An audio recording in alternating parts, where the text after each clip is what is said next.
All right, friends, we got a tripod. So mostly this is just a test run to see if this works. So we are gonna go pick a cabbage.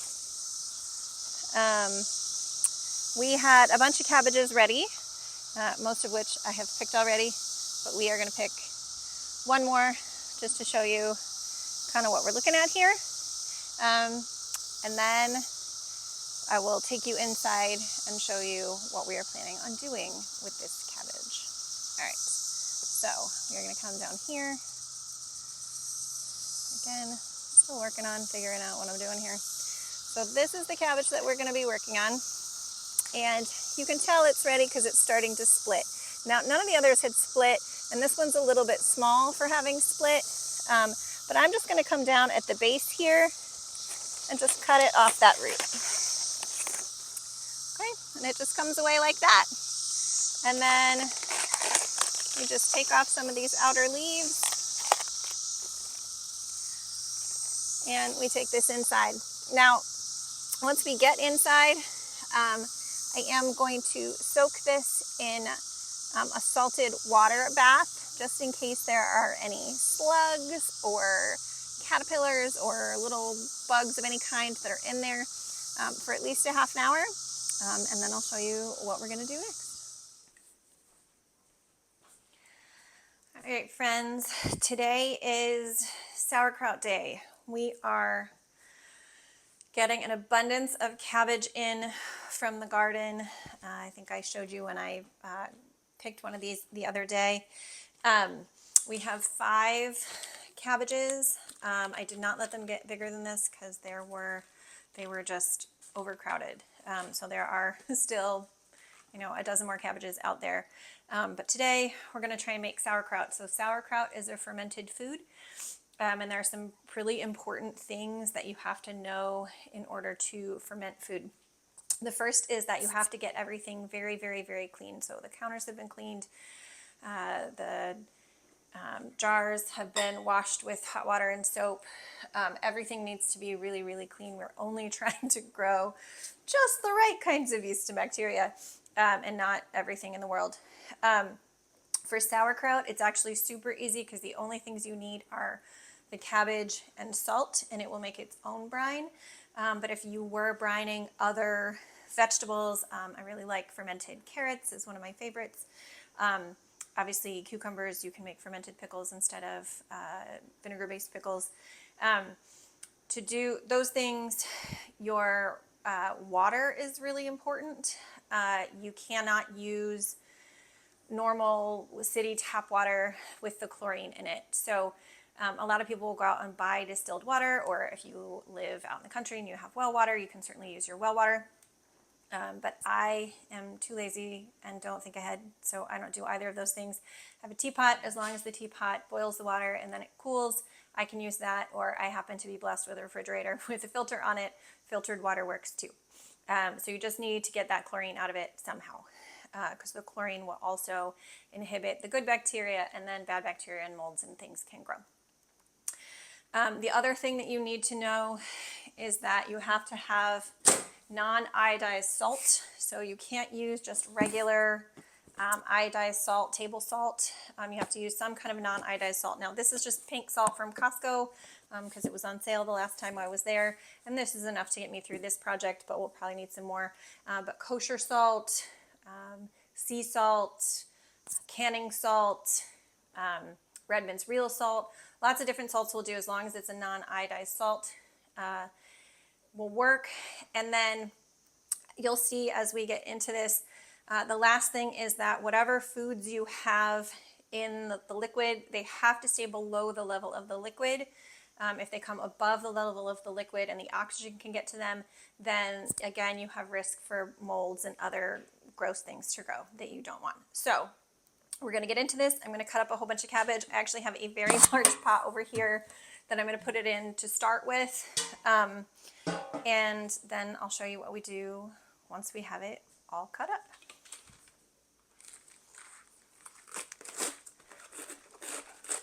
You can cut it into all kinds of different sizes. I personally like long, skinny, thin slices, so that is how I'm going to do mine. And I may not do all of these cabbages. I may leave one of them for fresh eating. We've already had a couple that we've had just for cabbage salads.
The inside of that cabbage.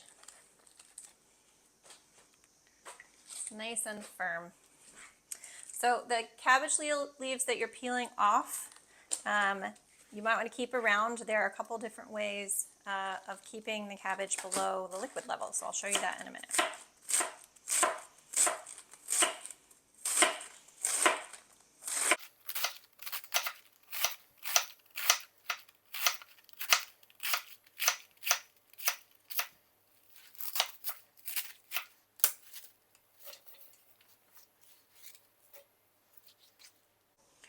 All right, friends, so we filled this 12-quart pot with cabbage, with 3 cabbages. So I still have 2 left for fresh eating or whatever I want. But I only have 6 quart jars out because I'm going to show you what I do with them, and that's all I have for my equipment as well. So what we're going to do with this is we're actually just going to dump a bunch of salt on it, and with very clean hands we are going to massage the cabbage. Now if you've ever had kale or cabbage salad, really, you just kind of squish it up, and that salt will help draw out the water, and this will create its own brine. And then I am going to move it into quart jars. You could just leave it in this. Once you've got it all squished up, you wait a little bit until it does release some of those juices, and then once there's enough liquid in here that when you push it down you can cover all of the cabbage leaves, you could just put something the right size in here to hold it all down, like a big plate or something, and then a clean tea towel over the top of this, and just let it ferment on the counter like this. I don't pay quite enough attention, so I've got some fancy equipment we're going to put it into in a minute, but let's get this squished down.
All right, now this is just the first initial squish, and you can see that that was over the top, and now we've got at least a few inches in there just from that. As the salt starts to draw out some of that water, this will shrink down even more, and I'll come back and show you what we do at that point. All right, friends, it's been only about 40 minutes, but you'll be able to see that has already sunk down a good bit more, and there's starting to be some liquid in the bottom here, so we are going to get these jarred up and just kind of see how it goes. I'm going to get any old kind of funnel I can find and just start putting this in these jars. Now, eventually, I'm going to have to pack this down into these jars, which, since I have very clean hands, I will probably just do with my hands.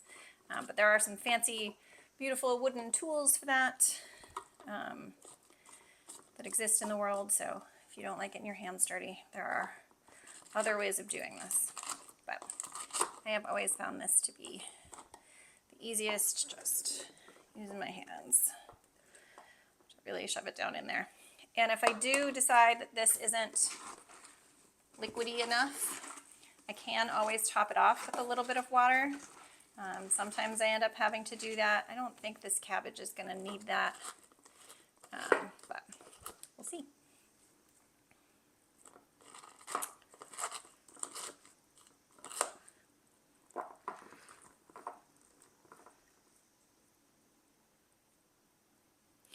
All right, so I'm just going to show you with this first one, and then I'll keep doing the rest.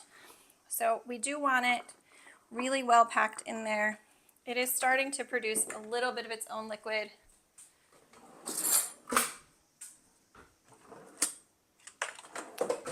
I'm actually going to get some of the liquid out of this pot to put in there.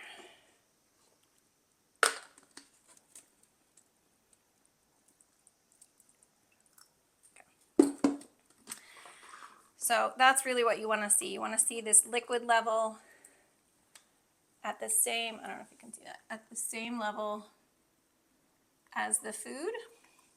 You really want to pack it in there.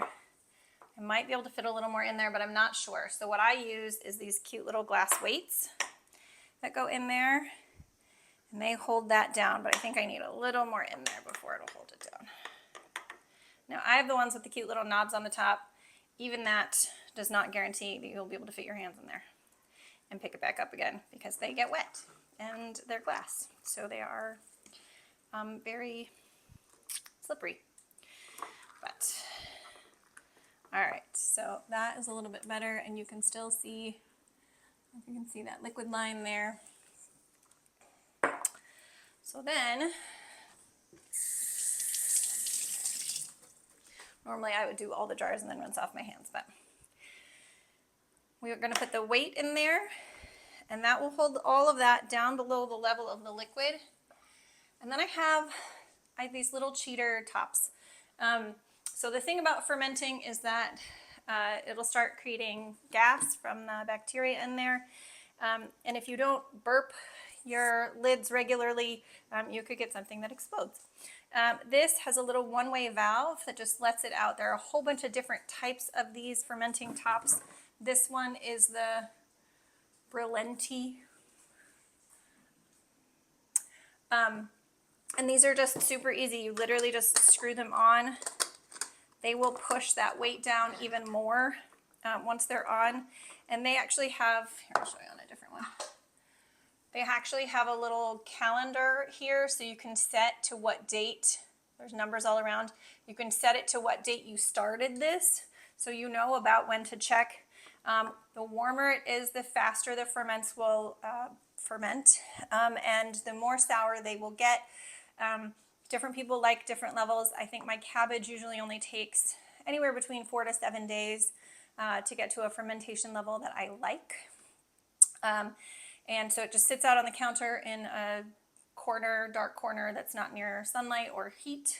And it will just sit there and ferment. So after 4 or 5 days, I might take the top off and with, again, very clean hands or a very clean fork, take a little bit out and taste it and see if it is the right level for me. If it is not, cap goes right back on again, and we wait a little bit longer. When they are at the level that I like, I will switch out the tops just with regular canning tops. They don't have to be new ones because you can't can this. You can't pressure it or you'll kill off all the bacteria.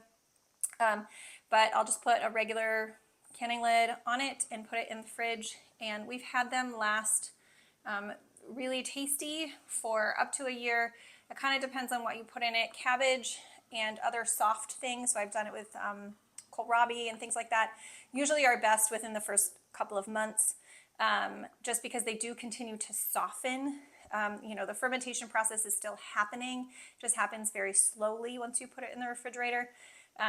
But harder things like carrots or large chunks of radish, sometimes even cucumbers, can last without getting too mushy for a good solid year. These will probably not last that long. I live with a Russian man, and he eats anything pickled or fermented at a pretty quick pace. So I'm going to go ahead and finish the rest of these, and then I'll show you what it looks like when we're all done.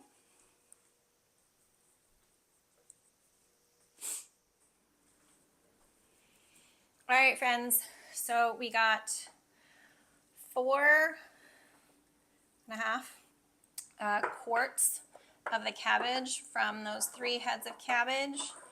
That was a 12-quart pot we filled up, so it does shrink down quite a bit.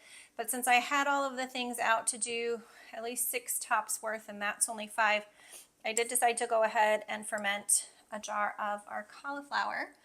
You can see it, it's purple and beautiful. So this will have a nice, beautiful pink brine, but this one does not create its own liquid, so it does need liquid. So in this pot here, I just have 2 cups of boiled and cooled water with some salt in it. For some vegetables, carrots, beets, and probably cauliflower, I don't really need to add sugar, but for some things you do. So I just added about a teaspoon of sugar into it too. It just gives that bacteria a little bit more to work with for the fermentation process. It doesn't usually make things taste sweet.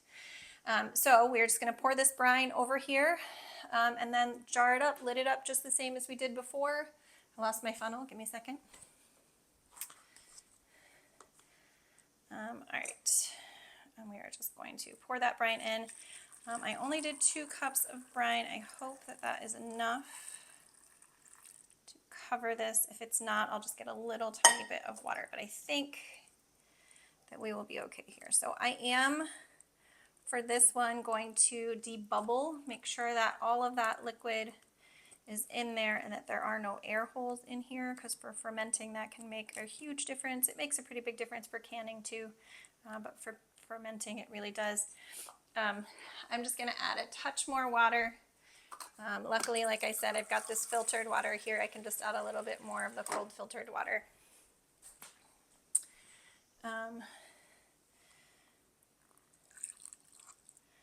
Okay, now everything's not under the water yet, but it will be. I'm not sure this last little piece is going to fit. All right. It will be once I push this down. And then I have this towel down because I don't always judge this quite right. And sometimes when I squish it down, I leak. So I just have a towel here so that if a little bit of water comes out the sides, which of course it did, while I am putting the top on, that it does not cause too much of a mess. All right, so I'm just going to set the dates on all of these and just put them in a corner. The other thing, speaking of leaking, the other thing that can happen is, like I said, they do get bubbly as they ferment, and some liquid can come out. So these air vents do let the air come out, but they also might let a little bit of liquid come out. So putting them on a plate or something to catch any extra liquid might just keep you from being very upset at the process. The other thing, so I use all these fancy tools because I don't have the time to think about burping my jars, which you could do instead of these fancy lids. Burping your jars just means opening it at least once a day to let the air escape, the extra air that's building up in there. And instead of using the weights, especially for the cabbage, some people who are fancier than I and can do impressive things, I have never seemed to make this work, will just take a cabbage leaf and put it on top and push it down in to keep the rest of the food down below the liquid, and they can get it to kind of go tuck under the lip here, and that can work very well. So you don't actually need fancy equipment to do any of these things. I'm just a little bit lazy, so I use it. All right, if you have any questions, let me know down in the comments below, and I'll try and get them answered. I will also try and figure out how to tag things in the description below for the tops that I used and those weights that I used. I am still pretty new. I'm very new at videoing, but I'm still pretty new at fermenting. This is only my second year making successful ferments, so we can all learn along with each other. All right, bye.